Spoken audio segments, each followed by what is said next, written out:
parler de la vision ce soir. On va prendre Actes chapitre 16. À partir du verset 5.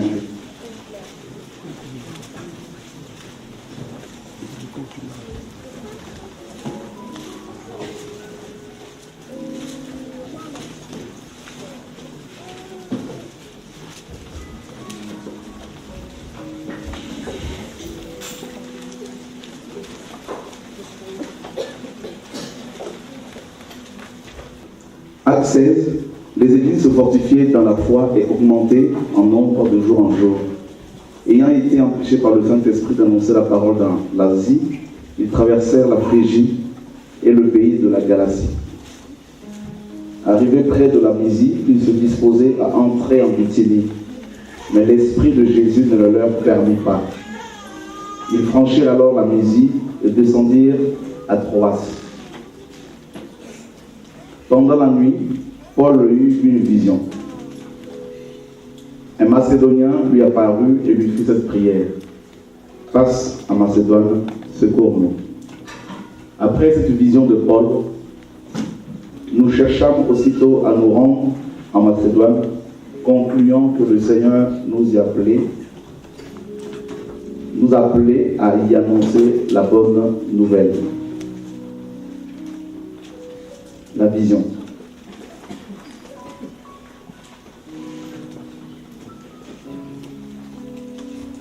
Le Seigneur ne nous a pas créés sans raison, sans but précis. Chacun de nous a une mission à accomplir. Une mission que le Seigneur lui a confiée.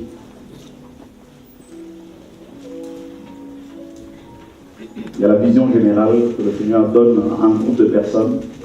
Et puis il y a aussi la vision individuelle. Et pour ceux qui sont mariés, chaque couple aussi doit avoir une vision. S'il n'y a pas de vision, la parole nous dit le peuple sera sans frein. Ne priez pas avec les personnes qui n'ont pas de vision. Il y a des visions qui viennent du Seigneur, il y a des visions qui viennent aussi des hommes.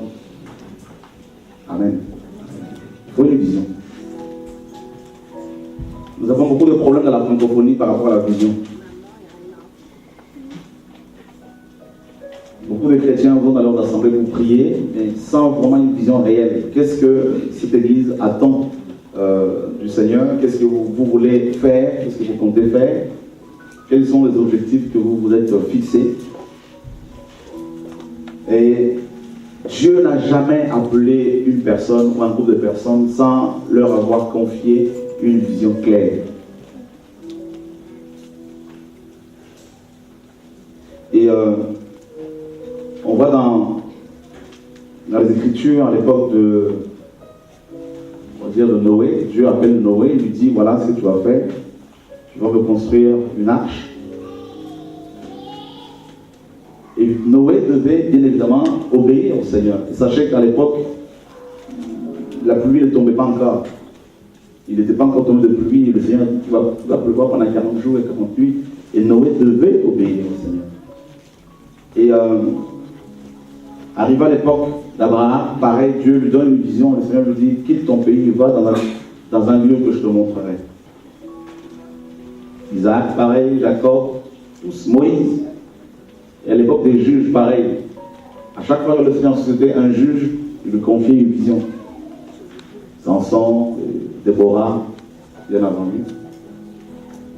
Il dira à Moïse, vous construirez le tabernacle selon le modèle que je vais te montrer.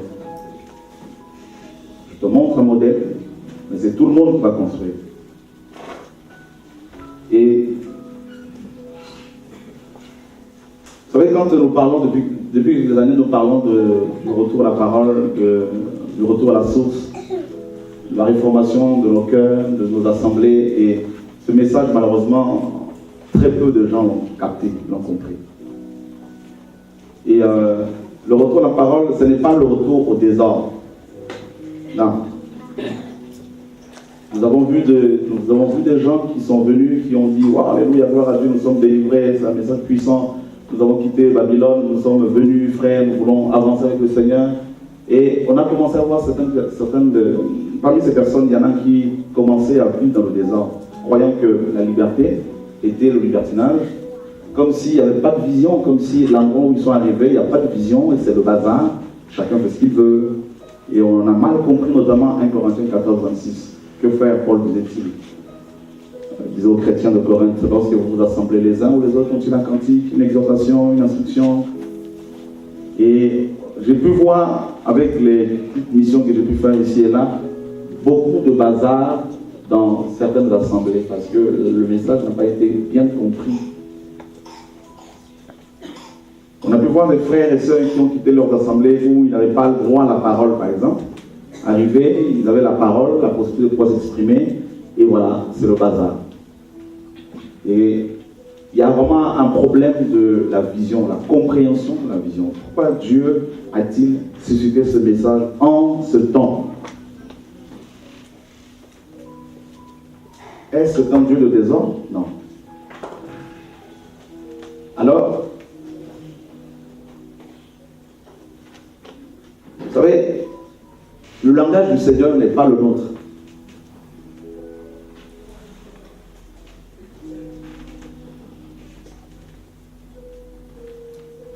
À cause de la mauvaise compréhension de la vision de la part de certaines personnes, je me disais, en fait, je me suis retiré, comme vous avez pu constater pendant quelques temps. Depuis janvier, je suis devenu un peu rare, plus à l'extérieur. Et une pensée montait dans mon cœur qui voulait qu'en juin, je puisse dire aux frères et sœurs, ne me cherchez plus. En partant de Savigny, justement. Quittant Savigny, je me disais, fini.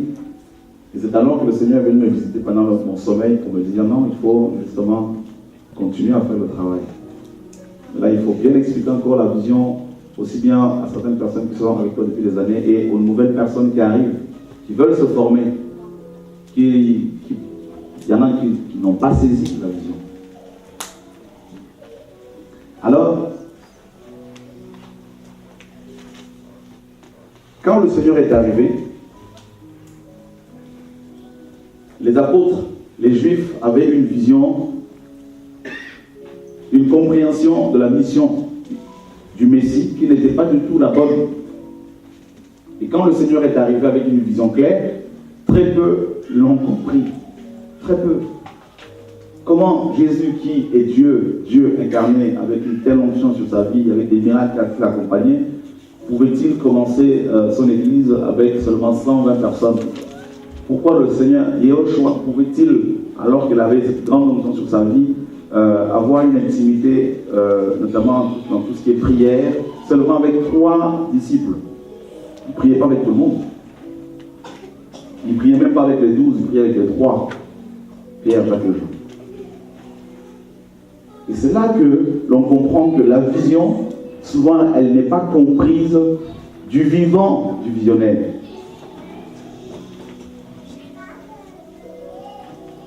C'est longtemps après que certaines personnes se réveillent et comprennent que ces personnes comprennent réellement que cette vision venue du Seigneur. Donc on est peut-être passé à côté de beaucoup de choses. Et jusqu'à sa mort, les apôtres n'avaient même pas compris sa vision.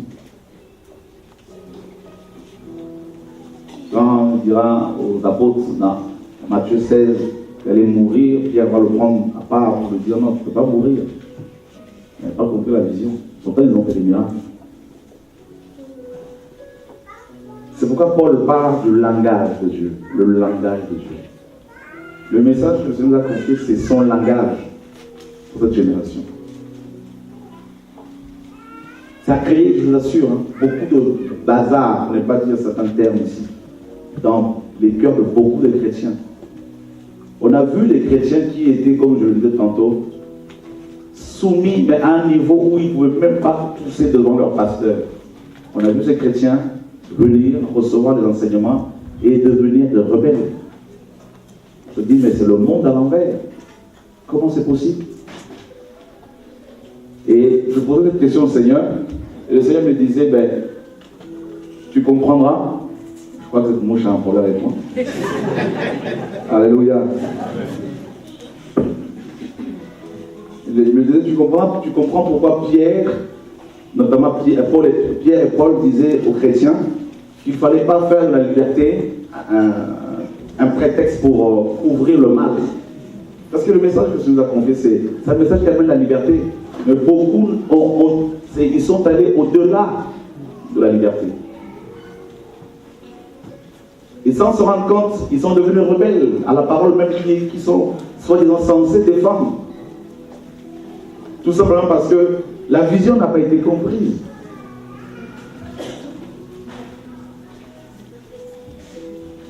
Et voyant toutes ces choses-là, je dis au Seigneur, moi, je me retire.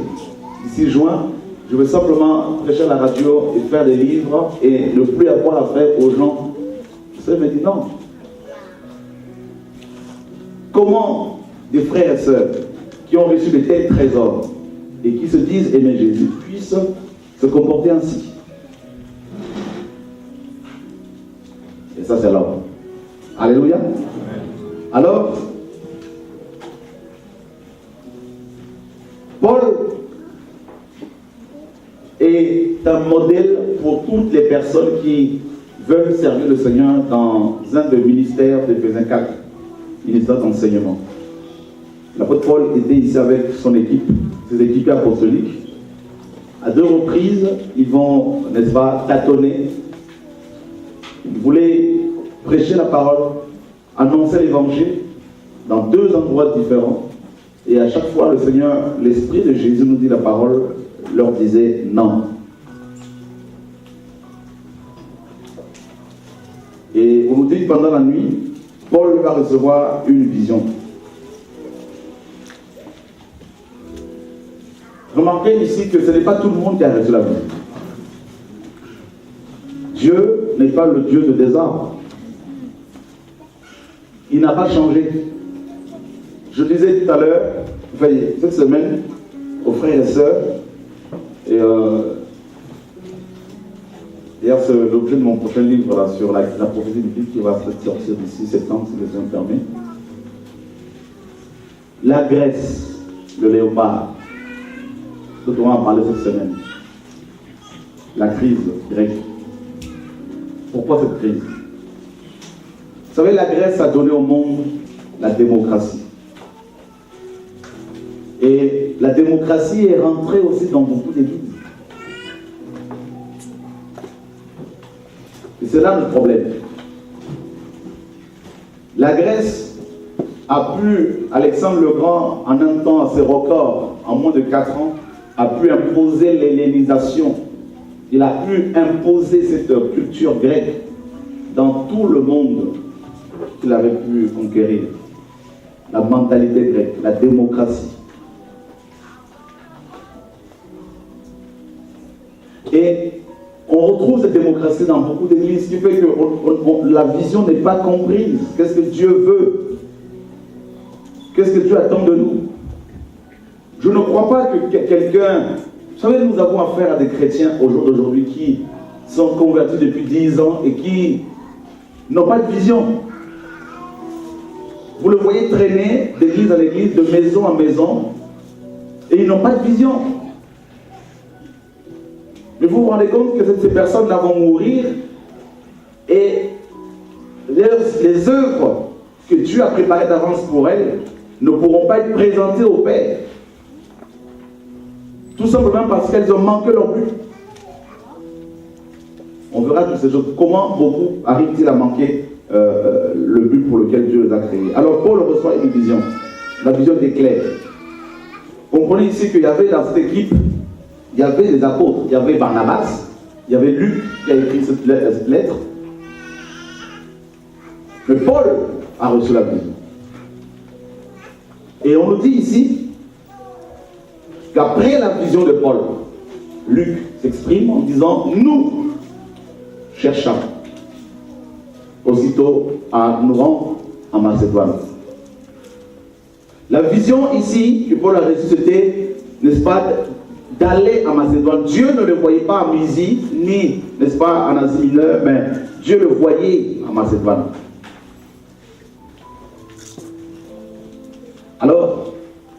l'équipe n'a pas dit, non Paul, écoute ça c'est ta vision. Tu vas à Macédoine, eh bien nous irons à Mysie. Non. Là c'est l'équipe qui parle, nous cherchons, zétéo en grec. C'est-à-dire chercher dans le but de trouver. Ici, dans la pensée de l'auteur, c'est ce verbe-là en grec, dans la pensée de l'auteur, de Luc. C'était à l'époque, il y avait des creuseurs, des puits. Et tant que l'eau n'était pas encore trouvée, tant qu'il n'avait pas trouvé de l'eau, il continuait à creuser, comme dans Genèse 26. Donc creuser, c'est chercher ici, c'est creuser un puits dans le but de trouver de l'eau. Et tant que l'eau n'est pas encore trouvée, on ne baisse pas les bras. Alléluia. Donc ça veut dire que cette équipe apostolique était composée de chercheurs, de creuseurs, de gens qui avaient un but. Vous savez, pendant qu'ils creusaient, à l'époque, pendant qu'on creusait, quand on creusait les puits, tout ça, il devait y avoir beaucoup de caillasses, tout ça, mais ce n'est pas pour autant qu'ils abandonnaient. Donc ils continuent à persévérer, à creuser, à creuser, à creuser, à creuser. Nous avons besoin des gens qui ont cette vision-là, de creuseurs, pas des gens qui ont leurs propres ambitions. Quand je dis nous, c'est-à-dire dans le royaume de Dieu.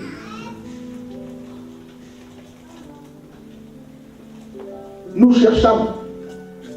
Et deuxièmement, on nous dit, Luc dit, concluant que le Seigneur nous appelait à y annoncer la bonne nouvelle. Et le verbe de conclure ici, sumbibazo, qui signifie aussi, n'est-ce pas, faire fusionner. Faire fusionner. Sumbibazo, faire fusionner. C'est créer l'unité. Ça veut dire que l'exposition exacte de la vision de Dieu, n'est-ce pas, crée la motivation dans les cœurs des équipiers apostoliques. Personnellement, je souffre beaucoup par rapport, quand je vois l'état des églises dans la francophonie. La francophonie envoie très peu de missionnaires dans les nations. La plupart des missions qui sont ici et là dans les nations ont pour origine les pays anglophones.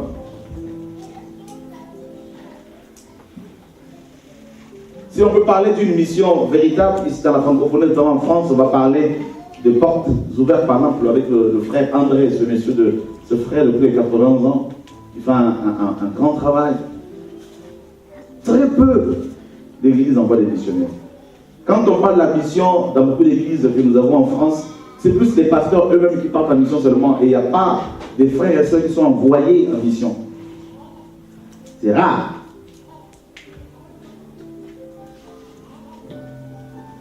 J'ai pu faire quelques missions avec des frères du Canada, mais en étant sur place, ce n'était pas la mission, parce que c'était beaucoup plus de vacances. Ça part à la plage. Le pasteur, excusez-moi, ma maillot de bain devant les frères et sœurs. C'est pas ça la mission. Moi, je ne veux pas Paul aller dans une plage avec les équipes apostoliques. Selon la francophonie, nous avons de gros problèmes, de grands problèmes. Notre problème, un de nos problèmes, c'est le manque de vision. Voyez?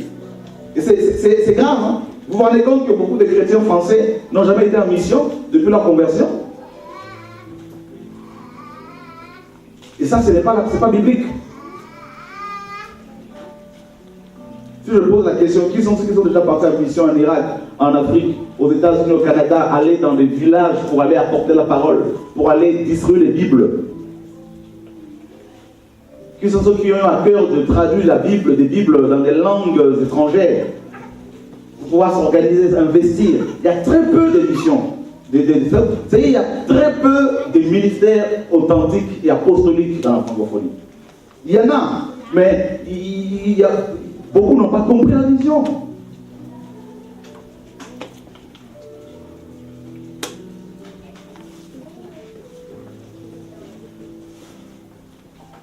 Alléluia.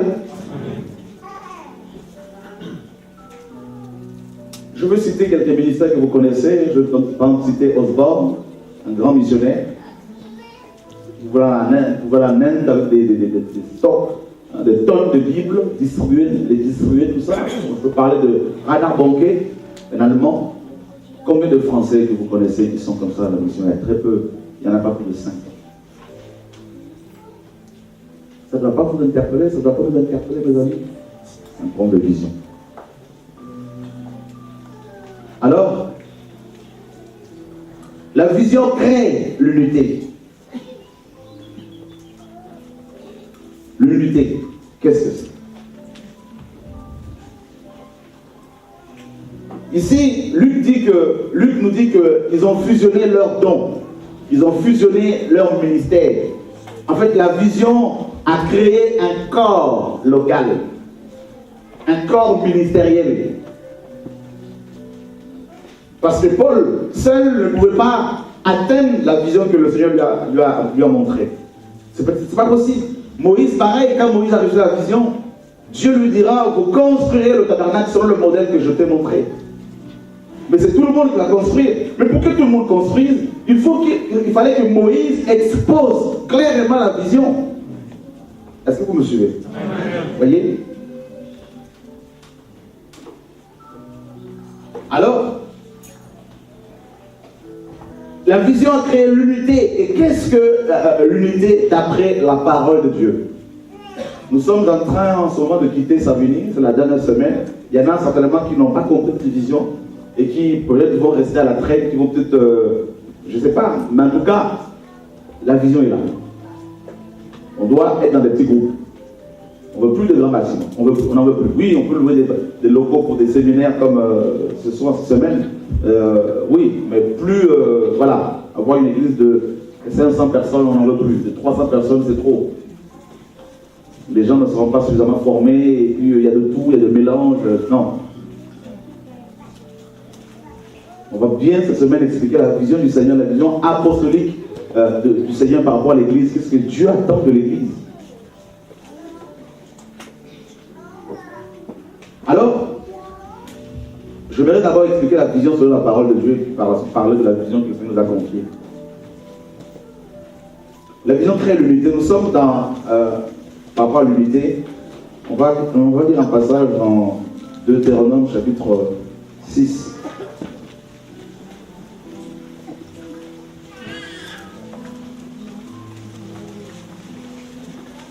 Est-ce que quelqu'un peut nous lire du verset 1er au verset 9? Deutéronome chapitre 6, je vais lire la parole de Dieu du verset 1 au verset 9. Voici les commandements, les lois et les ordonnances que l'Éternel, votre Dieu, a commandé de vous enseigner, afin que vous les mettiez en pratique dans les pays dont vous allez prendre possession. Verset 2. Afin que tu craignes l'Éternel ton Dieu en observant tous les jours de ta vie, toi, ton fils et le fils de ton fils, toutes ces lois et tous ces commandements que je te prescris, afin que les jours soient prolongés. Tu les écouteras donc, Israël, et tu auras soin de le mettre en pratique, afin que tu sois heureux et que vous multipliez beaucoup, comme te l'a dit l'Éternel, le Dieu de tes pères, en te promettant un pays où coule le lait et le miel. Verset 4. Écoute Israël, l'Éternel notre Dieu est le seul éternel. Tu aimeras l'Éternel ton Dieu de tout ton cœur, de toute ton âme et de toute ta force. Et ces commandements que je te donne aujourd'hui seront dans ton cœur. Tu les inculqueras à tes enfants et tu en parleras quand tu seras dans ta maison, quand tu iras en voyage, quand tu te coucheras et quand tu te lèveras. Verset 8. Tu le lieras comme un signe sous les mains et ils seront comme des frontaux entre tes yeux. Enfin, verset 9. Tu les écriras sur les poteaux de ta maison et sur tes portes.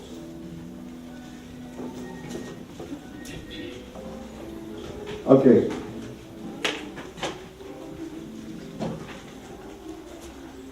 Et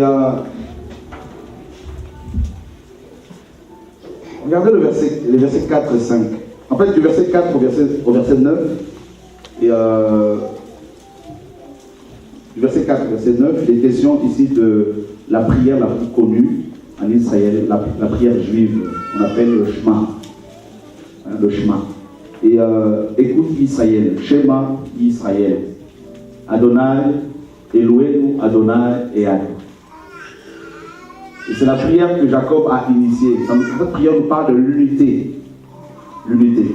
Et on va lire cette prière que Jacob a initiée, justement, c'est Moïse en a fait que la reprend, dans Genèse 49, versets 1er et 2.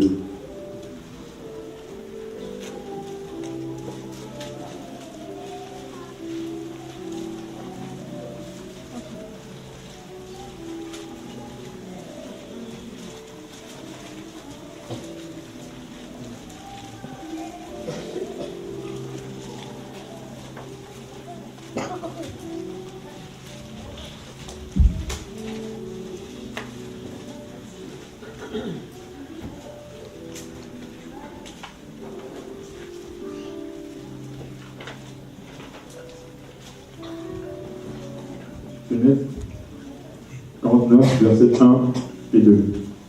Jacob appela ses fils et dit, assemblez-vous et je vous annoncerai ce qui vous arrivera dans la suite des temps. Rassemblez-vous et écoutez, fils de Jacob. Écoutez Israël, votre père. Ok. Vous voyez ici, Jacob, avant de mourir, convoque ses enfants. Il leur dit, écoutez Israël, votre père. Shema Israël. N'est-ce pas? Écoute Israël, Moïse a dit. C'est la même chose. Donc ça veut dire que, ici, lorsque Moïse va partager cette prière aux enfants d'Israël, en fait, dans cette prière, Moïse va révéler aux enfants d'Israël l'identité du véritable Dieu. En fait, si on doit traduire littéralement, on parle de la vision, hein, on voit que la vision crée l'unité. Et nous voulons expliquer l'unité, ce que c'est. L'unité, c'est pas parce que, c'est pas quand les frères et sœurs se retrouvent ensemble dans un bâtiment, ils prient ensemble et qu'on dit non, ils sont un. Non, c'est pas ça l'unité. Amen. Amen. L'unité, ce n'est pas l'uniforme. Hein. On peut tous porter les mêmes vêtements et ne pas être unis. C'est pas ça l'unité. Et vous allez voir que dans une assemblée locale, dans un ministère où la vision n'est pas bien expliquée, même les collaborateurs qui travaillent avec le visionnaire, s'ils n'ont pas compris la vision pour pouvoir bien la retranscrire, eh bien dans leur ministère, dans leurs églises locales, il n'y aura pas l'unité. Il y aura le bazar. On va faire semblant. Et là où il n'y a pas l'unité, Dieu ne veut pas agir. C'est clair. Vous ne verrez pas la gloire de Dieu. C'est pas possible. Et personnellement, je ne veux pas prier avec des gens pour passer mon temps pour rien. Ça ne m'intéresse plus. Ce n'est pas pour vous. Si on doit traduire ici littéralement cette parole, en fait, lorsque les scribes ont traduit ce passage, notamment plusieurs passages, mais notamment particulièrement ce passage, ils ont eu l'impression qu'il y avait une erreur. Shema Israël, écoute Israël, Shema Israël. Adonai, donc le Seigneur, Elohenu, les dieux au pluriel. Notre Dieu, au singulier, est un. Alors, dans la plupart de vos versions, c'est écrit l'Éternel, notre Dieu, écoute Israël, l'Éternel, notre Dieu, est un seul. N'est-ce pas? Ça, c'est pas la bonne traduction. Logiquement, ça devait être écrit l'Éternel, notre Dieu, est un. C'est-à-dire Ehad. L'unité, en hébreu, c'est ça. Ehad. Donc en français, ça ne donnerait pas du bon français. Écoute Israël, le Seigneur, notre Dieu est un. D'accord? Et déjà ici nous avons, je ne dirais pas la Trinité parce que je n'aime pas tellement ce terme-là, parce que c'est vrai qu'on voit je vais parler de la divinité, le Père, le Fils et le Saint-Esprit. Ça reste un mystère. Dieu est le mystère. Alors, comment expliquer que dans le 1 là, vous avez plusieurs personnes, mais en même temps qui sont indivisibles? Donc, ça choquait les Hébreux, mais comment c'est possible? Alors, vous comprendrez que, en fait, demandez notre passage dans Jean chapitre 10.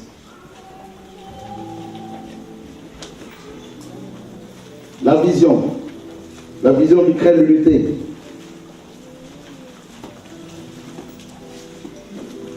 Jean chapitre 10, verset 30. Moi et le Père, nous sommes un. Alors Jésus ici, il a su prêcher en araméen. Parce qu'à l'époque, les Juifs parlaient l'araméen. Vous comprenez? Ils venaient de sortir de la Babylone et les Babyloniens parlaient l'araméen. Parlaient le chaldéen, mais beaucoup plus l'araméen. Donc, au retour de l'exil, ils ont commencé à parler l'araméen. Et il y en a qui parlaient le grec. Mais malgré le fait que le Seigneur parlait, prêchait, enseignait en araméen, mais il pensait en hébreu. Donc lorsque devant les Juifs, le Seigneur ici va dire que moi et le Père nous sommes un, en hébreu, n'est-ce pas? Et ad, donc tout de suite les Juifs ont pris des pierres, on nous dit plus tard. Alors les Juifs prirent de nouveau des pierres pour le lapider. Jésus leur dit, je vous ai fait voir plusieurs bonnes œuvres venant de mon Père, pour laquelle me lapidez-vous? Les Juifs le répondirent, ce n'est pas pour une bonne œuvre que nous te lapidons, mais pour un blasphème, et parce que toi qui es un homme, tu te fais Dieu. Les Juifs qui écoutaient le Seigneur connaissaient la Torah. Ils répétaient le chemin, la prière juive, chaque matin et tous les soirs, tous les matins.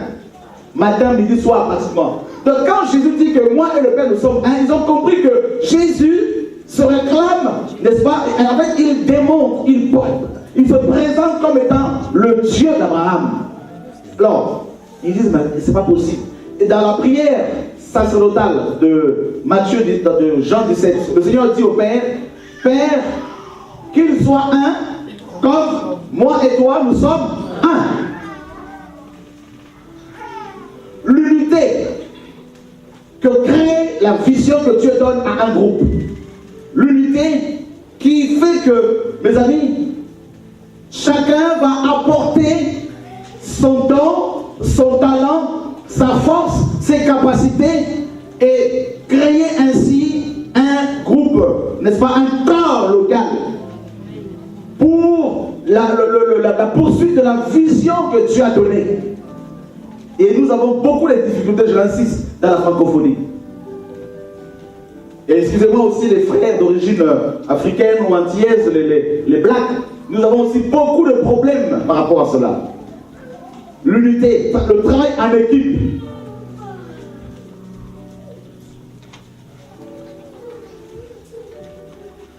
Dans la francophonie, nous sommes trop individualistes, nous sommes trop égoïstes. Et je vous assure, c'est une des raisons pour lesquelles nous tournons en rond, alors que nous avons de grands enseignants, de grands prédicateurs, de grands hommes et grandes femmes de Dieu, mais on fait du surplace.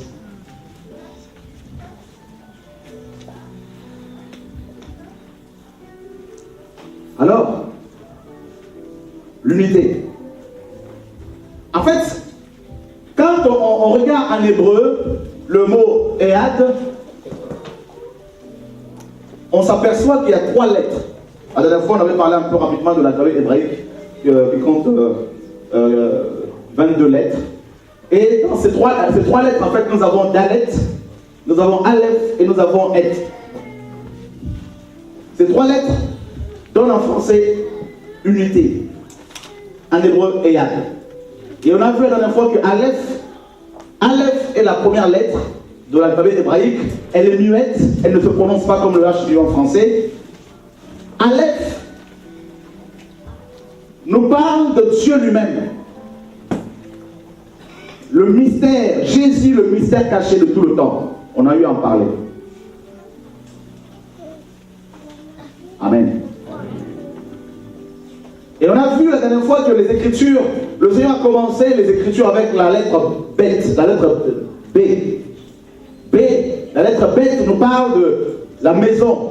Bethel, Bethléem, Bethsaïda, Bethphagé. Bet, c'est la maison. Et cette maison-là, c'est le corps de Christ.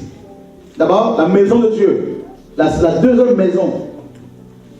Et Aleph était caché.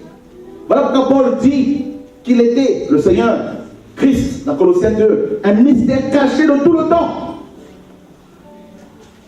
D'accord? Alléluia. Et Aleph, nous pas Aleph, en fait, signifie aussi bœuf. Le bœuf du sacrifice. Donc, qu'est-ce que nous pouvons comprendre, mes amis, par rapport à l'unité? Nous avons reçu un beau message. Nous avons reçu un très bon message. Nous avons reçu, mes amis, en plus de ce message, des onctions que Dieu a déposées sur les uns les autres. Sur le petit noyau là, des gens qui ont compris les choses. On n'a pas encore travaillé véritablement, croyez-moi. Parce qu'il y a quelques jours, le Seigneur m'a bien parlé encore à Côte Gilbert par rapport à l'œuvre qu'il nous a confiée. On n'a encore rien fait. On est loin. On n'a même pas fait le 10% de ce que Dieu, du 100% que Dieu attend de nous. Il n'y a vraiment pas de raison de se précipiter, de se glorifier, de quoi que ce soit. Parce qu'en fait, il est en train de nous faire rentrer dans une dimension apostolique pour atteindre les nations. Il m'a parlé de quelque chose de précis la semaine dernière, mais je ne peux pas le dire ici.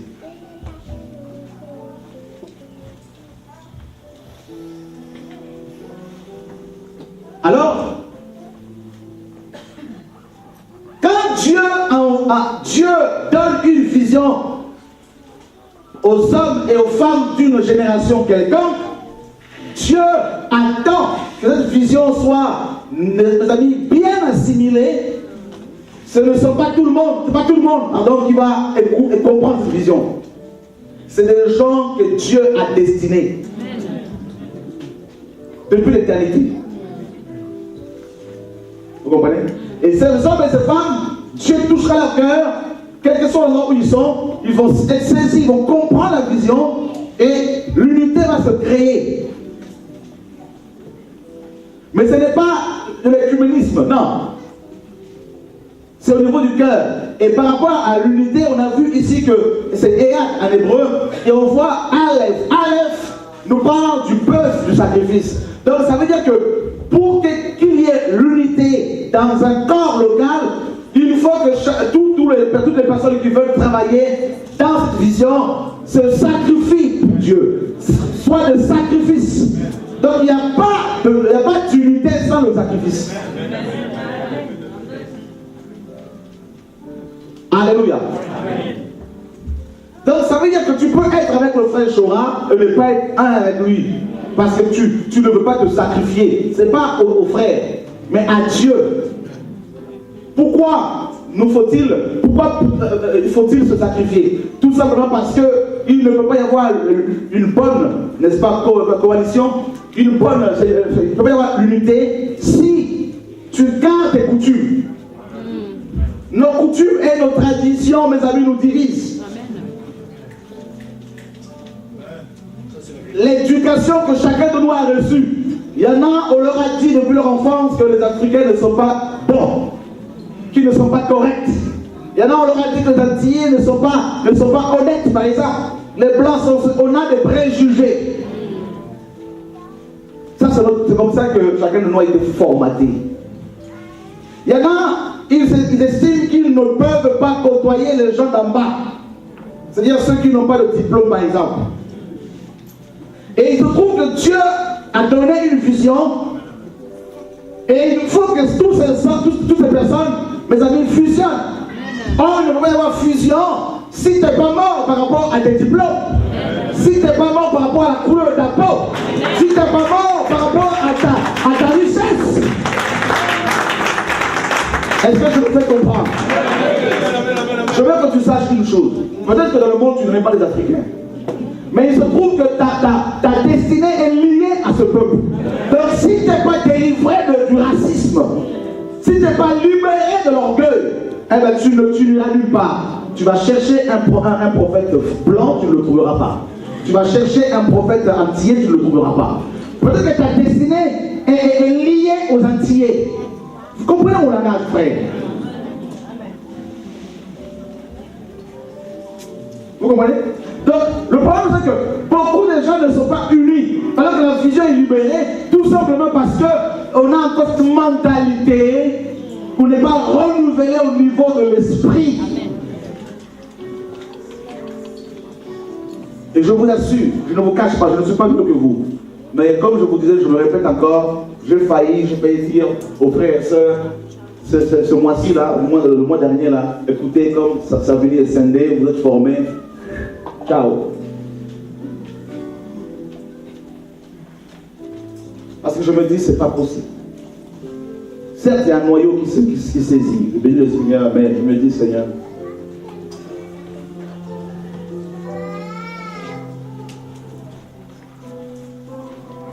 qui disait, mais frère, le frère il n'appelle plus, on ne le voit plus. Non, les amis, il fallait que pendant 6 mois, il fallait que je réfléchisse avec Dieu. Parce que comment les gens convertis peuvent-ils encore, je parle d'abord des Congolais, peuvent-ils encore dire, non, il y a les Louba d'un côté, il y a les Congos de l'autre, il y a telle tribu. Je me dis, mais, et ce sont des gens qui fréquentent des assemblées qui sont, soi-disant chrétiens depuis 10 ans, 15 ans, 20 ans. Je me dis, mais c'est normal que ces hommes et ces femmes tournent comme ça.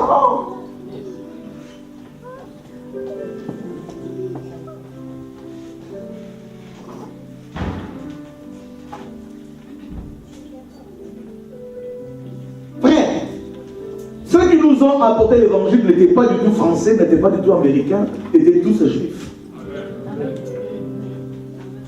Donc Dieu a conditionné la bénédiction des nations.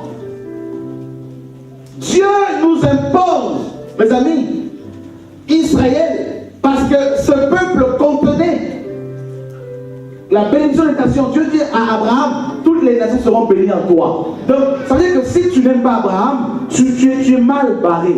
Tu n'as pas le choix que d'aimer Abraham, même s'il est hébreu. Donc, si tu es raciste par rapport aux hébreux, tu ne peux. Donc, ta destinée, c'est l'enfer. Dieu dit, tout le monde sera béni par toi. Maintenant, celui qui voulait être un avec Abraham, il fallait qu'il meure par rapport à ses préjugés sur les hébreux. C'est ça, Ehad. Aleph, la mort.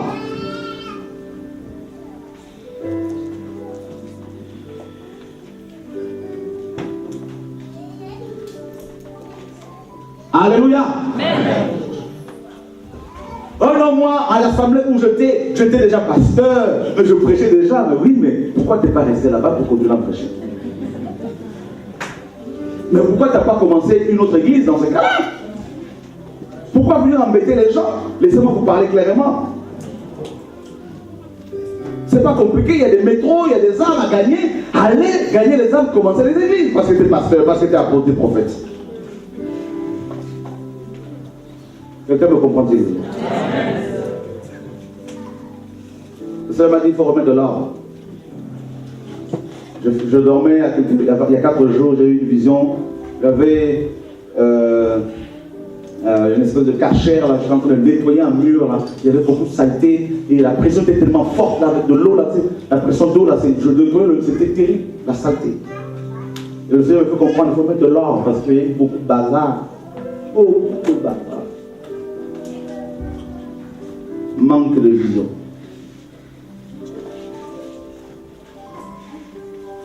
Alléluia. Amen.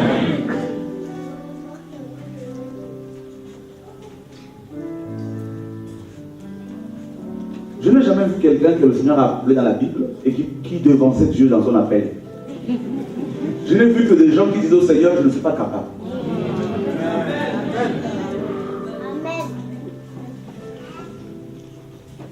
Alléluia. Donc vous voyez, frère, pour qu'il y ait unité, nous devons mourir. Ça veut dire que si tu vois celui qui est en face de toi, ne cherche pas à savoir de quelle tribu il est, de quel pays il est, de quelle région il est, quels sont ses diplômes, tout ça. Si tu veux comprendre la vision de Dieu, meurs par rapport à tout ça. Nous devons mourir. Paul dit dans Romains 12, je vous exhorte par les compassions de Dieu à offrir vos corps comme un sacrifice.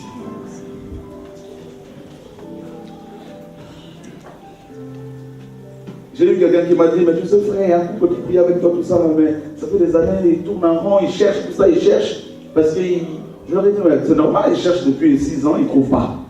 C'est pas que nous sommes le meilleur ministère. Mais parce qu'ils savent pas que leur décider est lié à quelqu'un. On est. Il y a des gens que Dieu a mis ensemble. Si tu n'as pas saisi, tu vas tourner. Vous comprenez mon langage, hein? C'est comme ça. Et je lui dis, mais c'est tellement simple. Le problème est tellement simple. Accepte que Dieu peut utiliser un petit pour te bénir. La mort. Personne ne veut mourir.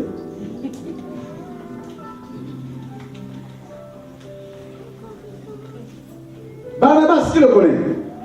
Tous, n'est-ce pas? Barnabas nous dit la parole, Barnabas était lévite. Il était lévite. Il avait les moyens. Qu'est-ce qui se passe? Barnabas apprend que Dieu avait, n'est-ce pas, suscité des ministères quelque part à Jérusalem. Barnabas se dit, pour qu'il y ait unité, il faut que je meure. La Bible nous dit qu'il a vendu sa propriété, le sacrifice. Il est allé déposer l'argent au pied de Pierre. Pierre, un pécheur. Mais il se trouve que c'est lui qui avait le message de ce moment-là. C'est comme ça que Dieu fait les choses. Quelqu'un vous comprend ce soir? On a besoin d'être correctement enseigné. Barnabas dépose l'argent. Je ne dis pas que tu déposes ton argent auprès de nous. Non, c'est pas ce que je suis en train de dire. Comprenez mon langage toujours. Amen. Non. Et la Bible dit que les apôtres ils vont changer son nom. Ils le surnomment fils d'exhortation, Barnabas. Voilà quelqu'un qui n'a pas regardé à sa position. Les Lévites étaient fiers, mes amis. Ah oui, la tribu que Dieu avait choisie pour se présenter devant sa face. Pierre n'était pas forcément un Lévite. Barnabas nous sait quoi dire? Non, moi, Lévite. Il faut que j'aille voir Pierre, un pécheur. Il n'est même pas Lévite. Pour être formé, ben non. Mais il est mort. Et on peut voir Barnabas comment le Seigneur se servit de lui. Les églises d'Antioche, en acte 11. L'unité. Sans la mort, c'est l'œcuménisme. Oh non, vous savez, Dieu est amour, alors chacun doit garder ses opinions, mais marchons ensemble. On ne peut pas marcher ensemble si chacun garde ses opinions, c'est pas possible, frère. Non, c'est pas possible. Dieu et lumière, ça doit être net. Les deux, ça ne peut pas aller ensemble.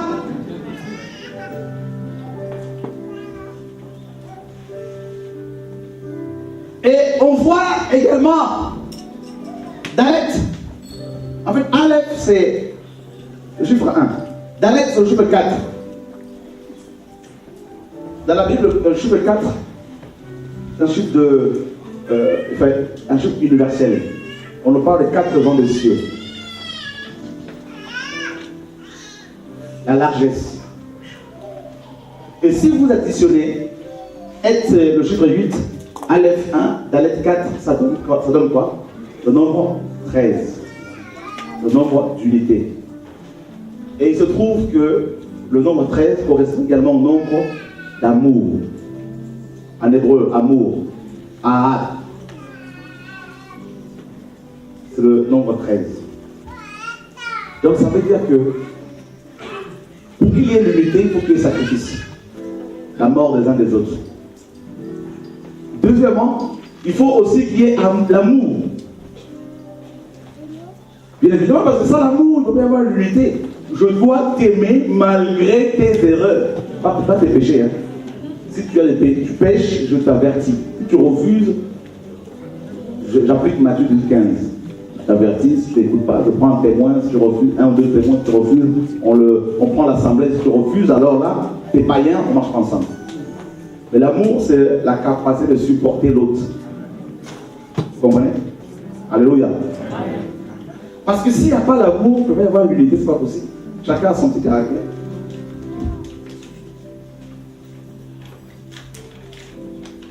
Alors, dans notre société, on dit que le nombre 13 est un... C'est quoi? Ah ouais. C'est le nombre de la malédiction, n'est-ce pas? Oui. Ça, c'est le diable. Pourquoi 13?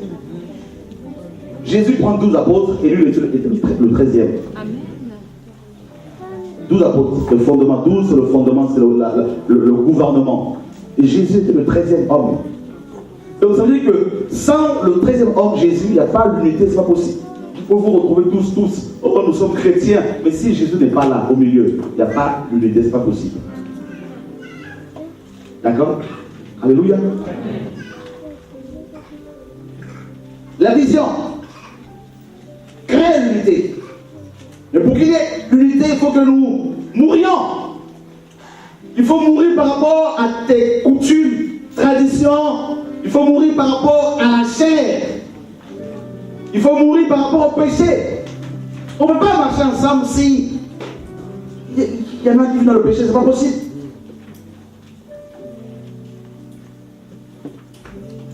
Il faut mourir par rapport au monde.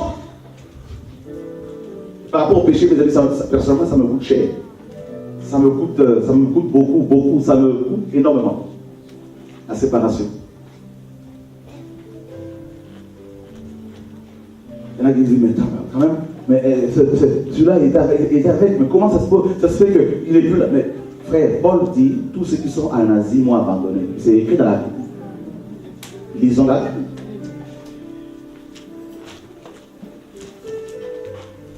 Je ne veux pas abandonner la vision que Dieu m'a donnée parce que l'œuvre prend de l'ampleur. Ah non, au contraire. Plus ça va, plus je dois être radical par rapport à la parole, par rapport au péché. Et par rapport à ce que Dieu t'a demandé, c'est la même chose. Qui sait de nous qui sera cet apôtre-là qui va voyager ici là pour faire l'œuvre? Qui sait? Il faut comprendre que c'est la vision. Qu'est-ce que Dieu t'a dit? Qu'est-ce que Dieu te dit? Qu'est-ce qu'il attend de toi? Il ne t'a pas créé pour que tu tournes en rond, c'est pas possible. Non. Tu as un but. Alors, la vision crée l'unité. Pour que l'unité, il faut qu'il y ait sacrifice, la mort. Mort par rapport au péché. Romains chapitre 6 nous le dit. Donc, considérez-vous comme mort par rapport au péché. Il faut qu'il y ait l'amour. L'amour, c'est 1 Corinthiens 13 le dit. Donc, il faut aimer l'autre. Il faut supporter. L'amour croit tout. L'amour espère tout. L'amour supporte tout. C'est pas toujours facile. Mais ce n'est pas impossible de supporter l'autre.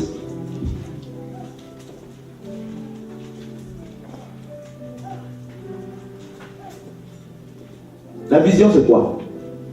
La vision, c'est faire aux gens ce qu'ils n'aiment pas. Pas les hommes, hein, c'est pas nous, c'est Dieu. Dieu nous fait faire des choses que nous n'aimons pas. Dieu nous demande de faire des choses que nous n'aimons pas. Mais non seulement nous devons les faire, et nous devons finir par les aimer. C'est ça la vision. Alléluia. Bah oui, Dieu dit à Jonas, oui Seigneur. Jonas, tu es mon prophète, oui Seigneur. Va à Ninive. Non, Seigneur. Jonas était raciste, on le sait. Parce que Ninive était la capitale d'Assyrie. Or, les Assyriens étaient les grands ennemis, les pires ennemis des Juifs. Jonas s'est dit, mais c'est une occasion justement, parce que ce peuple a le péché, c'est une occasion pour que Dieu le tue. Et ce même Dieu qui est tellement miséricordieux m'envoie leur apporter le message de repentance pour qu'ils se repentent, afin qu'ils détournent de sa colère. Non. Jonas, on connaît la suite, hein, il paye le billet pour Tarsis. Dieu avait une vision pour Jonas. Jonas n'en voulait pas. Dieu, devant le vent de souffler sur le bateau, et on connaît la suite. Jonas nous dit la Bible est tombé, descendu au fond là-bas, au fond de ce navire, et il s'est endormi profondément. Et on va le chercher. Viens. C'est toi qui nous attires ce malheur. Il dit non, c'est moi effectivement. Qui nous attire? C'est moi. Alors il dit, mais jetez-moi. Jonas ne voulait tellement pas suivre la vision, obéir à la vision, qu'il était suicidaire. Il pensait qu'en mourant, il allait sortir de la vision du Seigneur. Mais David, dans Psaume 139, nous dit, où irai-je loin de ton esprit? Si je monte au ciel, tu m'attrapes. Si je descends sous terre là-bas, ta main me sauve. Si je vais dans les eaux là, pareil. La vision, c'est ça. Dieu dit, tu vas faire telle chose. Non, Seigneur, moi, je suis trop timide. Seigneur, non, je crois. Qu'est-ce que nous avançons des raisons, excusez-moi, mais qui n'ont ni tête ni queue, pour ne pas répondre à l'appel. Je peux te dire, mon ami, tant que tu n'auras pas compris la vision que le Seigneur t'a confiée, ta vie n'aura pas de sens. Tu peux même mourir de cancer, de maladies bizarres. Je vous assure. Vous savez, quelqu'un qui suit la vie du Seigneur, qui la respecte, qui marche dans la sanctification, ne peut pas mourir n'importe comment. Je vous assure. Vous pouvez dire tout ce que vous voulez. Mais on peut dire tout ce que l'on veut sur toi. Mais tant que tu auras saisi la vision de Dieu, mais la vision de Dieu, c'est l'œil de ton corps. Oui. Dieu veille sur sa parole. Et en veillant sur sa parole qu'il a donné dans la vision, il veille sur toi automatiquement. Et toutes les personnes qui vont tout combattre automatiquement rencontreront le Seigneur. C'est ça la vision. Donc la vision, la première définition de la vision selon la Bible, c'est ça. Faire ce que Dieu demande. En fait, Dieu te veut faire des choses que la chair n'aime pas. Dieu dit à Pierre dans Acte 10, Pierre, voilà la nappe, remplie d'animaux impurs, que ma loi sous Moïse avait interdit, dont ma loi avait interdit la consommation. Mais maintenant, le régime a changé. Tue et mange. Pierre dit, non Seigneur, jamais. Mais bien avant que le Seigneur ne meure, dans Matthieu 16, il pose la question, qui suis-je au dire de ça? Pierre dit, il y en a qui ont, voilà, ils essaient de répondre. Si là, Pierre dit, non, tu es le Messie, le Fils de Dieu. Il se dit, oh, tu es heureux. La révélation que tu as reçue te rend heureux. Bien. Maintenant que tu sais qui je suis, eh bien voilà ma vision, je veux mourir. Pierre dit, non, Seigneur. Comment tu peux mourir? Quand j'ai faim, tu multiplies du pain, du poisson. Plus besoin de faire des courses, de travailler. Quand je suis malade, tu guéris. Plus besoin de consulter les médecins. Et tu dis qu'il faut arrêter tout ça. Viens ici. Je connais Dieu, ça ne va pas lui plaire. Ta mort ne peut pas lui plaire. À Dieu ne plaise. Tu ne mourras jamais. Il faut faire très attention que les gens qui vous prophétisent des choses contraires à ce que Dieu vous dit. Vous pouvez leur dire arrière de moi. Alléluia. Vous voyez la vision? C'était la vision de Dieu à la mort. Pierre ne voulait pas. Et le Seigneur, après sa résurrection, dit à Pierre, viens. Quand tu étais jeune, tu allais où tu voulais. Tu faisais ce que tu voulais. Maintenant, quand tu seras vieux, quelqu'un d'autre te scindra et te conduira où tu ne voudras pas. C'est ça la vision. Toi, tu crois que Dieu t'a amené ici en vain? Tu crois vraiment, ma soeur, que Dieu t'a connecté à ce ministère, à ses frères et sœurs, pour, si vraiment Dieu t'a parlé, tu crois que c'est en vain? Alors tu es là en train de murmurer à chaque fois, non, pas contente, je sais pas. Eh bien, Dieu est en train de travailler ta chair. Alléluia.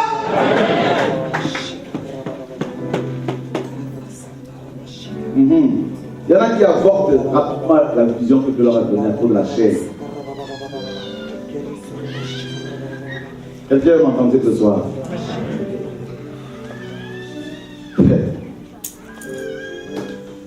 La vision.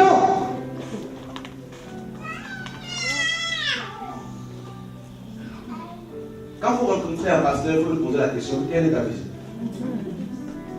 Oh non, moi ma vision c'est de prendre un terrain, de construire un bâtiment. Je dis, ah, c'est une vision, c'est pas une vision, mais elle est terrestre seulement.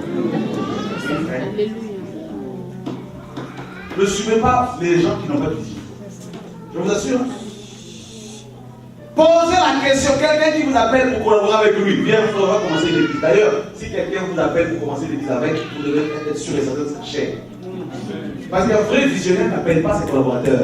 C'est Dieu qui les visite, qui leur dit, allez voir telle personne. Ananias dormait chez lui. Dieu lui dit, va voir seul. Ananias dit, Seigneur, cet homme m'a fait beaucoup de dégâts dans tes églises. Seigneur, le Seigneur lui dit, Alain, c'est un instrument. On va le voir. Parce que si c'est toi qui contactes tes collaborateurs, ta vision est celle suivante. Donc du coup, quand il y aura des combats, chacun va chercher son chemin. Parce que c'est pas Dieu qui leur a parlé. Amen. La vision que Dieu t'a donnée va créer une motivation dans les cœurs des gens qui sont dans des endroits reculés. Ils vont être convaincus qu'il y a une vision qui vient du ciel, que Dieu a libéré, que Dieu a donné à quelqu'un. Et ils vont finir, il va y avoir une fusion des ministères, des dons, des talents.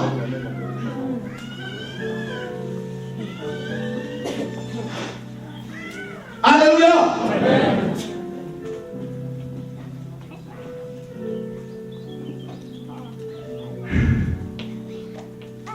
le Seigneur m'a appelé, en fait, j'étais dans une assemblée, ça faisait 6 mois. J'en avais assez parce que je voyais que ce monsieur n'avait pas de vision. Je me dis, mais tu as perdu la vision, il y a un problème. Dieu m'a dit, ça. En fait, avant d'y aller, le Seigneur me disait déjà que je devais commencer quelque chose. Je ne voulais pas. Je suis allé dans cette assemblée pour fuir la vision.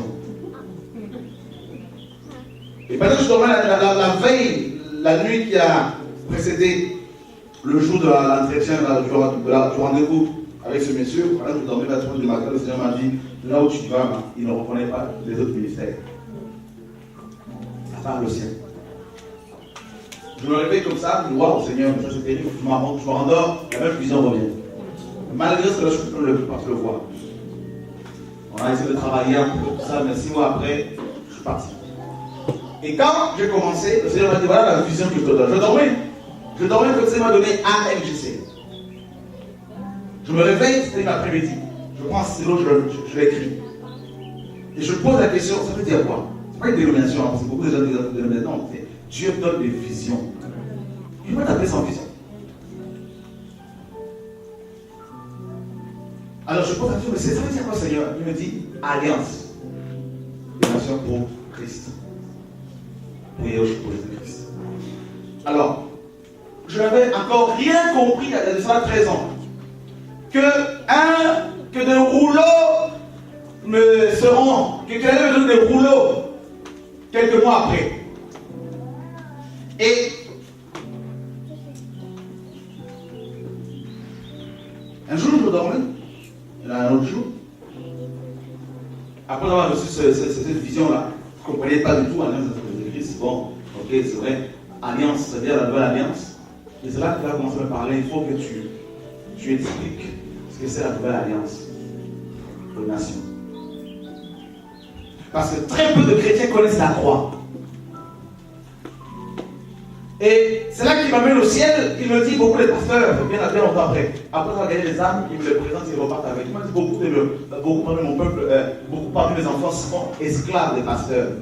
Alors, ils n'ont pas compris ce que c'est la nouvelle alliance. La puissance de mon sang. La liberté qu'ils ont acquise à la croix. Alors, il faut expliquer ces choses-là. Donc, alliance. La liberté. Et deuxièmement, les nations. Les nations, Seigneur, les nations, waouh, les nations. Donc, révéler ton alliance, partager ces choses aux nations et amener ses frères et sœurs à tes pieds. Alors, il me donne un autre jour, je me retrouve dans une vision où il y avait des rouleaux qui tombaient du ciel, de partout, des rouleaux. Et on m'a donné c'était le plus de rouleaux, un gros rouleau comme ça, comme à l'époque d'Ésaïe. Je l'ai déroulé. Je commençais à faire la lecture. Et quand je me suis réveillé, j'étais très, très frustré parce que je n'avais pas du tout retenu, n'est-ce pas, ce que je lisais. Le message qui contenait ce rouleau. Alors j'étais très embêté, je dis Seigneur, mais je ne comprends pas, qu'est-ce que tu as voulu me dire? J'ai prié, je l'ai prié, il ne m'a rien dit. Et c'est quelques années après, 2-3 ans après, il a commencé à l'oreille, à me révéler ces choses. Quand il nous a fait partir de travail, qu'il fallait apporter un message libérateur. Et que si je ne le faisais pas, il allait écouter mon séjour sur terre. Alors il fallait à tout prix, carrément, être totalement consacré à lui et continuer à former les frères et sœurs, libérer ce message et l'amener aux nations. Waouh, Seigneur.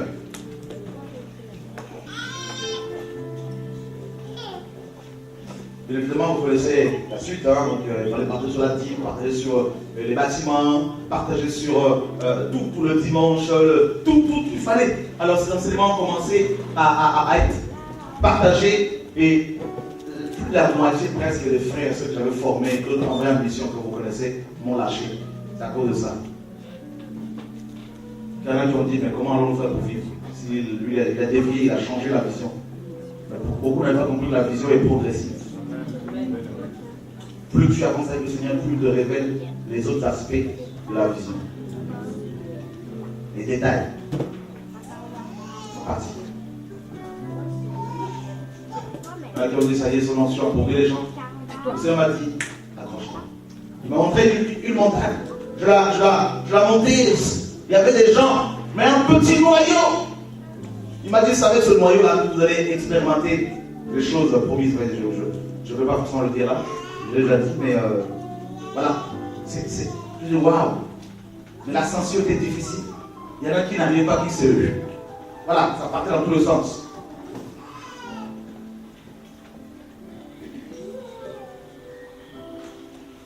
Il m'a dit clairement par rapport à la vision. C'est-à-dire qu'il faut sortir de la mentalité du bâtiment.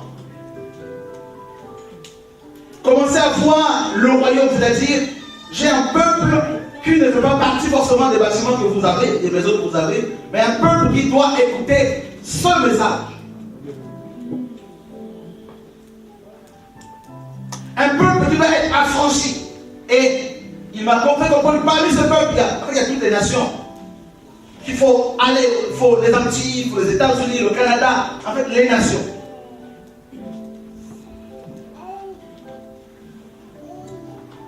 Je peux vous assurer que ça coûte cher, ça coûte cher.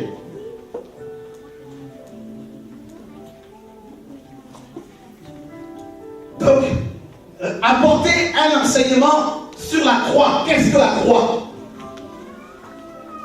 Et quelles sont les conséquences de la croix? Dans la liberté, bien sûr.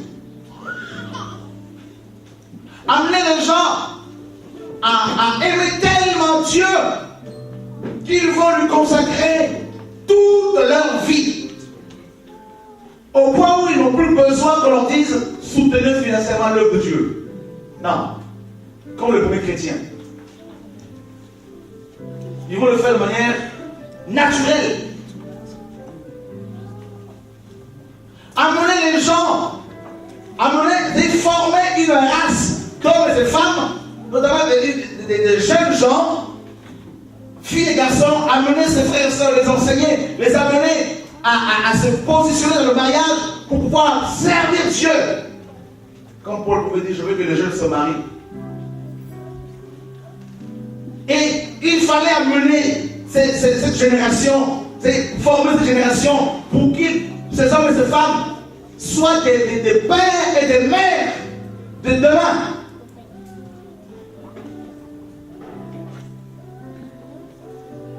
Il m'a montré une vision, il y avait beaucoup de pigeons qui suivaient. Beaucoup de colombes qui suivaient une colombe qui était devant elle. Et j'étais là, je regardais. C'était une grande armée de colombes. Il me dit, le Seigneur me dit, la colombe qui est devant, c'est toi qui vas engendrer, former.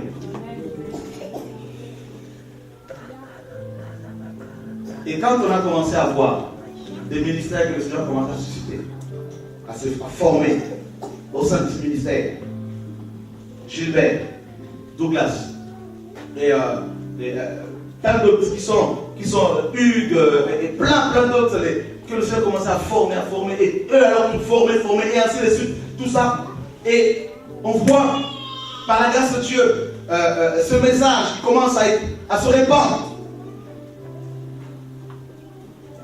Le 9 février 1999, lorsqu'on fait commencer avec mon épouse, et on a vu des frères et sœurs venir se former et être formés par la suite par le Seigneur, et alors tout former d'autres, et ainsi de suite. Et on commence à voir que des gens dans les nations commencent à être touchés par le message. De plus en plus. Et on se dit, waouh, le Seigneur est dans la fête, malgré les combats. Alors il fallait continuer à former. Continuer à former et à envoyer. Former et envoyer. Former et envoyer. Former et envoyer.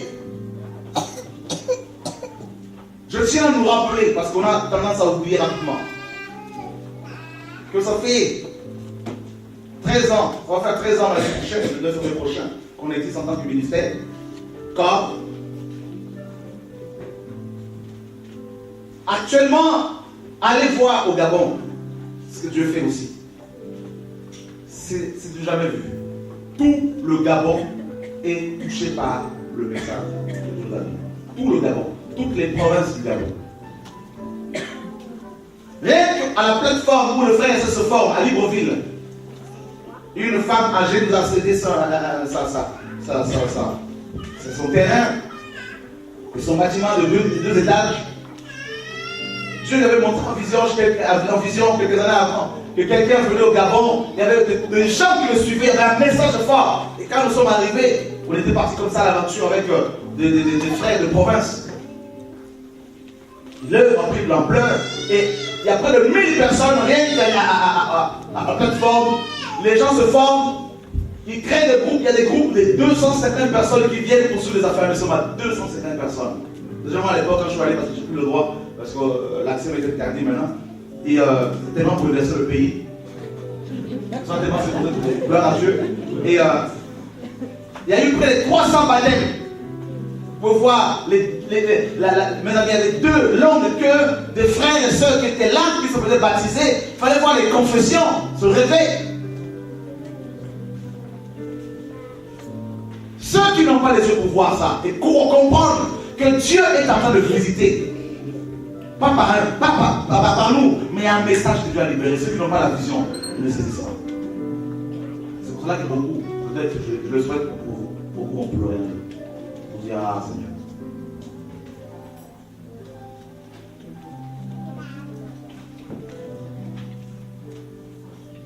Alléluia.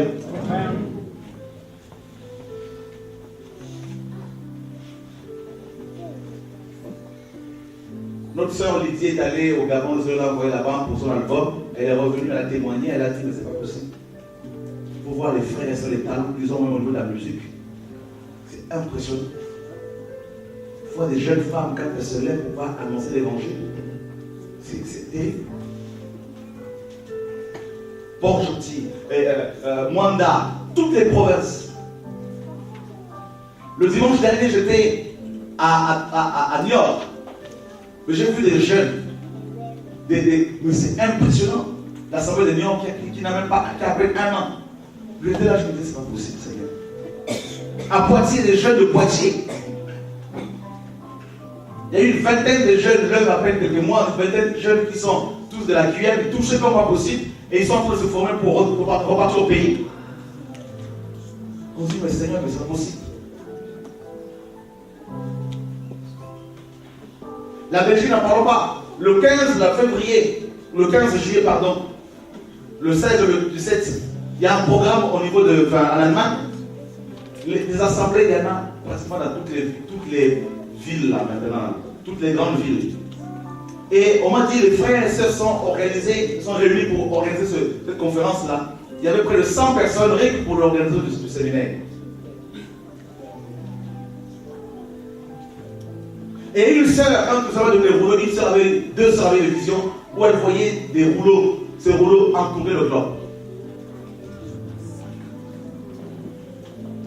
Frère, il y a des choses que le Seigneur opère. Ne regardez pas sur nous, on n'est rien, nous sommes des serviteurs inutiles. Mais je voudrais ce soir nous amener à réaliser à comprendre qu'il y a une vision que le Seigneur a donnée. On n'est pas les seuls à l'avoir reçue. Il y a d'autres chrétiens ici et là qui ont reçu les mêmes choses. Il y a 4 jours, mon téléphone sonne, c'était un groupe de chrétiens blancs d'origine canadienne qui m'ont appelé et qui m'ont dit, nous sommes à 4 heures de route de Montréal, nous suivons la de vie, les vidéos, et nous voulons que tu viennes nous enseigner. Comment peut-on s'organiser? Je me dis, mais ce n'est pas possible. Les nations. Il y a un travail que Dieu fait. Il y a un frère qui nous a appelé, Doug la dernière fois, qui dit, mais à Pointe-Noire, c'est ça non? Toute la ville est en ébullition en ce moment.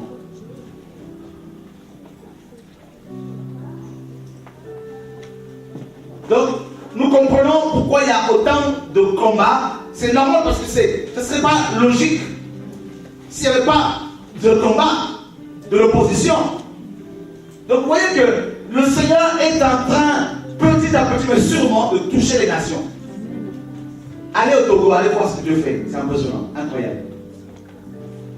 Et c'est tout le Togo. Des pasteurs sont touchés qui ont accepté de quitter le système babylonien et qui se forment. On est passé à la télévision, à la chaîne la plus suivie au Togo, mais il fallait voir, frère, ce que Dieu. Mais c'est incroyable. Les gens pleurent. Les gens crient. Un frère, Bob Agostino, qui est d'Angola, qui vient d'Allemagne, il est allé à 2 reprises en Angola. Il est allé une première fois il y a peut-être 4 mois. Les gens étaient tellement touchés, il est revenu, même pas 1 mois après, ils lui ont payé encore un billet, il est reparti.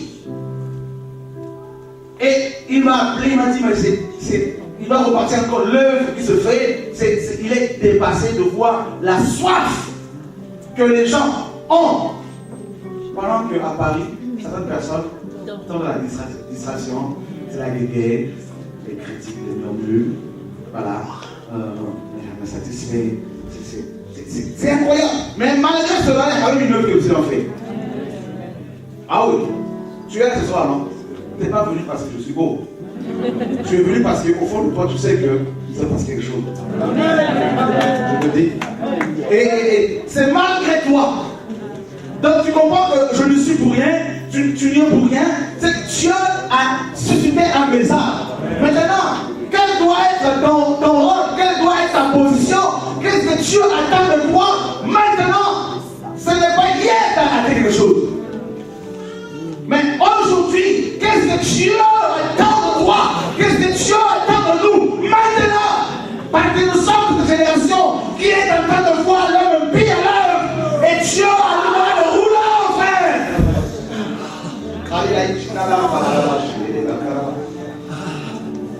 Dieu part sur les cieux. Je vois les anges ce soir je vois les 7 anges qui sont positionnés, frère. Je vois la 7e trompette qui s'apprête à retentir. Mais avant que Dieu n'enlève son peuple, il veut d'abord que les géants se lèvent. Il veut d'abord que les guerriers se lèvent. Mon fils de 12 ans est venu me voir hier. Il me dit, papa, pendant que je dormais, j'ai eu une vision avant-hier. J'ai vu des anges venir du ciel avec des torches. Ils éclairaient tout le monde. Et ils ont pris tous les chrétiens, ils les ont emmenés. Il y avait comme un couloir qui les emmenait du ciel. Et tous les chrétiens sont partis. Et toi, il me disait, tu regardais un enfant qui n'était pas encore parti. Et tu le cherchais, tu ne l'as pas vu. Tu as vu qu'il était resté. Qu'il n'était pas au ciel. Et tu es parti, tu es venu me suivre. Tu nous as rejoints. Il se levait avec ça, il a écrit. 12 ans. C'est pour vous dire, frère, que Jésus est plus loin. S'il a libéré son message, là, je suis convaincu, frère, c'est le message qui doit te préparer pour l'enlèvement de ça. C'est le message du siècle, frère. C'est le message du moment. S'il a fait quitter les bâtiments, là, les grands bâtiments, c'est pour se préparer un peuple, un noyau. Il est en train de déployer, de faire le tri.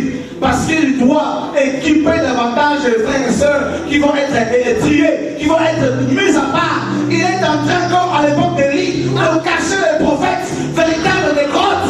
Il est en train, comme Anthias avait caché 50 par grotte. Et Dieu est en train de cacher quelqu'un. Oh mon Dieu!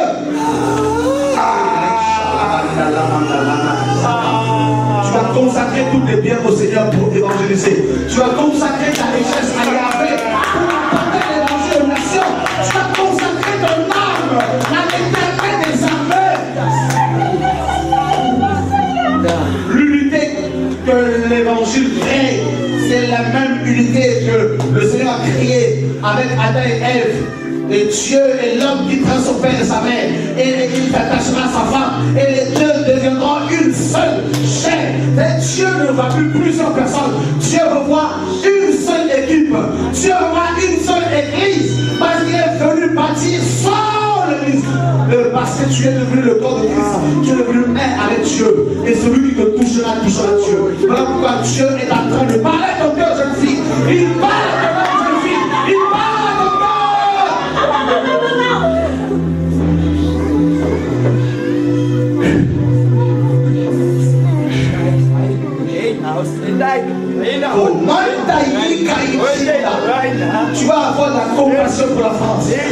avoir de la compassion pour les antiques.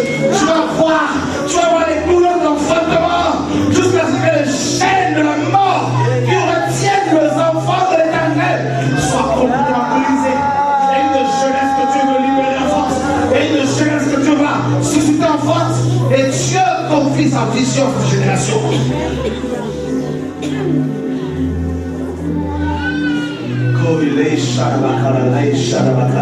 Gloria Mandalaka Sakaraba Shikarabaka.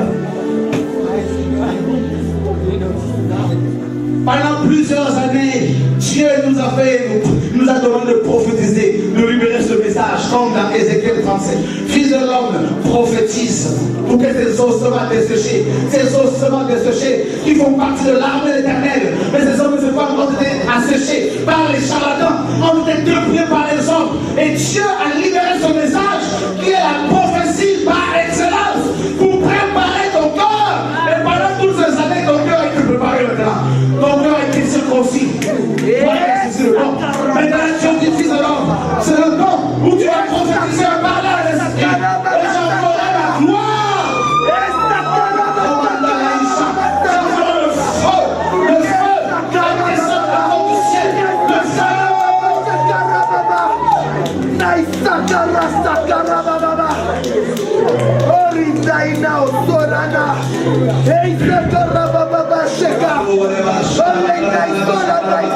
Tu ne dois pas baisser les bras. Tu ne dois pas abandonner ma soeur. Tu ne dois pas te décourager ma soeur. Tu es devant les obstacles. Et Dieu dit tu dois les enjamber. Tu dois les franchir parce que la gloire est pour moi.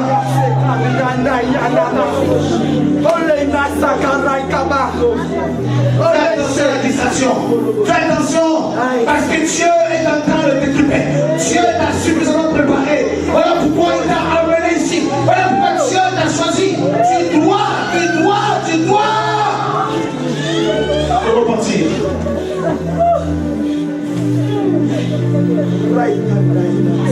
Tu dois te repentir, femme, parce que le corps du Seigneur est attristé par toi. Alors que la main de Dieu est sur toi.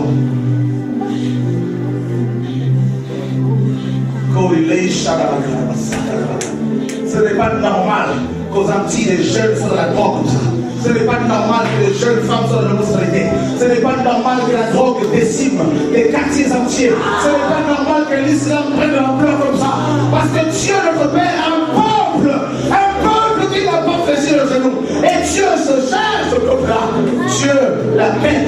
Dieu lui communique sa vision.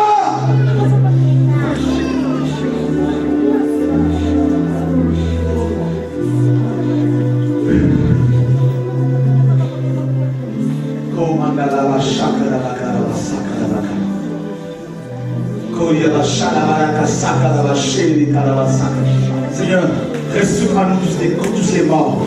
Ressuscite, mon Dieu, Seigneur, en nous tous les cassés.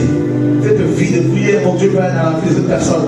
Seigneur, qu'elle retrouve sa prière, qu'elle retrouve l'envie de prier, qu'elle retrouve, mon Dieu, la consécration, qu'elle retrouve, mon Dieu, l'amour de la parole, mon Dieu, pour nous les choix.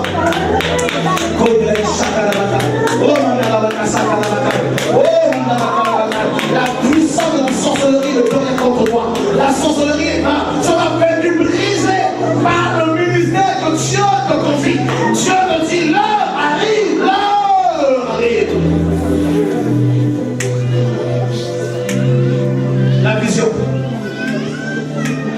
Tu es cette colombe, tu vas saisir ces rouleaux. C'était colombe que Noé a lâché. Et tu iras apporter la bonne nouvelle. Avec l'équipe apostolique de villes entières que Dieu va toucher. Oh oui, de quartiers entiers que Dieu va toucher. Oh Dieu te dit c'est possible. La prière que tu as faite, c'est possible. C'est possible. C'est possible. C'est possible. C'est possible, jeune homme, c'est possible. C'est possible, la France, c'est possible. Il y a un peuple qui a soif, qui attend. Il y a des gens qui t'attendent quelque part. Il y a des gens qui t'attendent quelque part. Qui t'attendent quelque part. Tu ne dois pas les laisser mourir parce que tu pleures. Tu ne dois pas les laisser mourir parce que les gens te critiquent. Tu ne dois pas les laisser mourir parce que les gens te combattent. Au contraire, tu dois te lever. Nous ne sommes pas un peuple sans vision, au contraire. Nous avons la vision du Père, la vision du ciel. Nous avons reçu la semence de Dieu.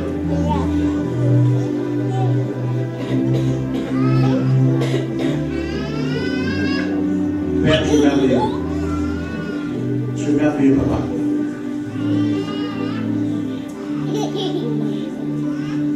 L'unité de Paul et Pierre, chaque genre, personne ne peut la briser. Oh non. Oh non, non, non, non. Dieu les avait fusionnés. Et Dieu va de plus en plus nous fusionner. De plus en plus. Comme des colombes. Comme des aigles. De plus en plus. De plus en plus. Il te montre le champ de la blanchie. De plus en plus. Regarde ces champs. Regarde toutes ces âmes qui t'attendent pour la formation. Regarde tout ce monde. Tous ces gens qui sont là. Oh, tu n'as pas perdu du temps. Ce que tu as vécu dans ton église là, c'était une formation.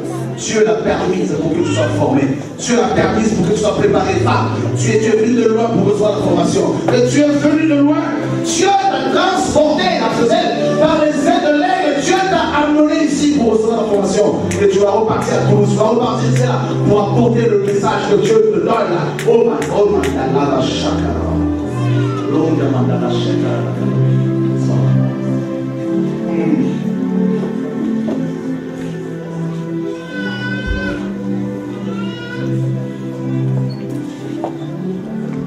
Seigneur, merci pour ta grâce sur sa vie, Seigneur. Merci pour ta grâce sur sa vie. Merci, Seigneur, pour ta grâce sur sa vie. Nom de Yeshua. Alléluia, tu es merveilleux, Saint-Esprit, tu es merveilleux.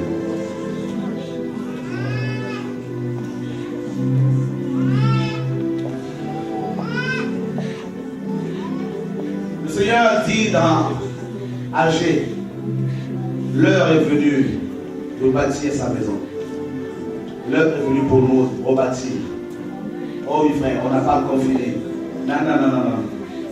Le débat de sa finisse, c'est le commencement d'une nouvelle vision. Ah oui. Je vous dis, prépare-toi, je vois les ailes, c'est d'accord. On va pousser dans ce coup. Oh oui, madame, oh oui. Vous savez, on scelle. Comme lorsque Étienne était lapidé, les chrétiens se sont dispersés. Tu dois savoir que tu es une semence. Quand on te sépare, on te disperse, c'est pour aller contaminer. Tu vois que nous allons contaminer tout le département de sol. D'abord ici, ici.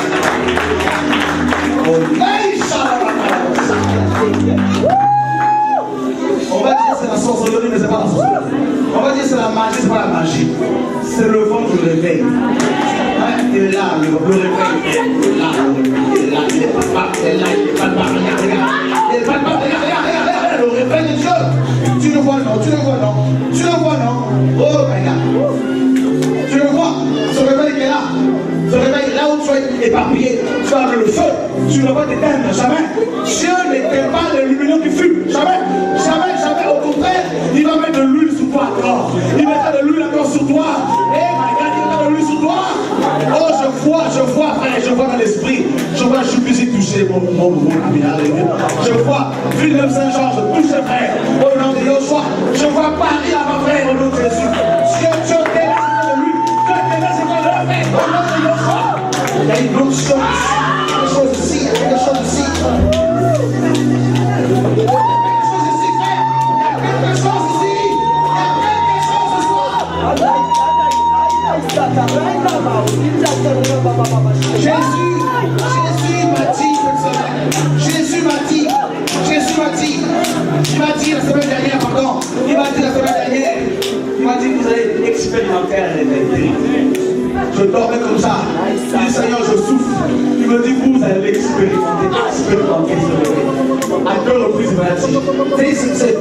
Je vous dis, frère, je vous dis, là où toi qui as ce boulot, on ne peut pas t'éteindre, je le dis. On ne peut pas t'étouffer, je le dis. On ne peut pas te détruire, je le dis. On ne peut pas te tuer, je le dis. Tu es une source de vie. Celui qui croit à moi, les fleurs de vie couleront de son sein. Parce que tu as cru à cette parole. Parce que tu as reçu cette semence. Et tu vas être comme cette rivière. Oh, il a une chance. Ne voyez-vous pas? Ne voyez-vous pas? Vos bouches vont prophétiser. Vos bouches vont prophétiser. Vos bouches vont s'ouvrir. Vos bouches vont s'ouvrir. Vos bouches vont s'ouvrir. Vous allez proclamer ma parole. Vous allez proclamer ma parole. Vous allez parler de ma part. Il a dit, frère mon serviteur, vos bouches sont remplies de ma parole. Ouvrez la bouche.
N'ayez crainte, j'avance avec vous. N'ayez crainte, je suis devant vous. J'ouvre le chemin. Je vous envoie maintenant. Je vous ai équipé. Maintenant, je vous ai dit allez. Maintenant, vous avez reçu de moi. Allez, allez, obéissez. Obéissez, obéissez. Je vous ai équipé. Allez, allez, maintenant, maintenant, ne tardez point, ne tardez point, ne tardez point. C'est un ordre. Je vous ai donné cet ordre. Ne tardez point. Allez, allez, je vous ai équipé. N'ayez crainte, je suis avec vous. Je suis devant vous. J'ouvre le chemin. Je conduis vos pas. Allez, allez, allez, allez.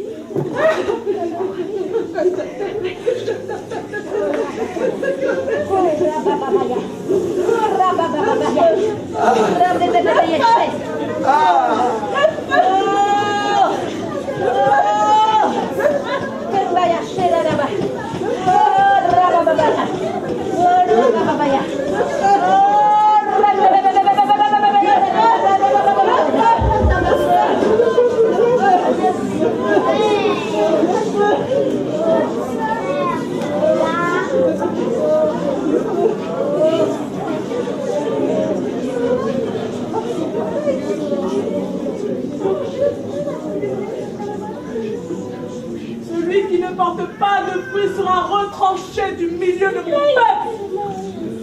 Celui qui ne porte pas de fruits sera retranché du milieu de mon peuple. Reviens vers moi. Sors de ton péché. Sors de l'iniquité. Je vais frapper, moi, l'Éternel. Reviens vers moi. Je vais frapper. J'ai parlé. Je suis l'Éternel des armées. J'ai parlé. Reviens vers moi. Sors du péché. Sors du péché. Ma fille, je te vois. Sors du péché. Reviens vers moi.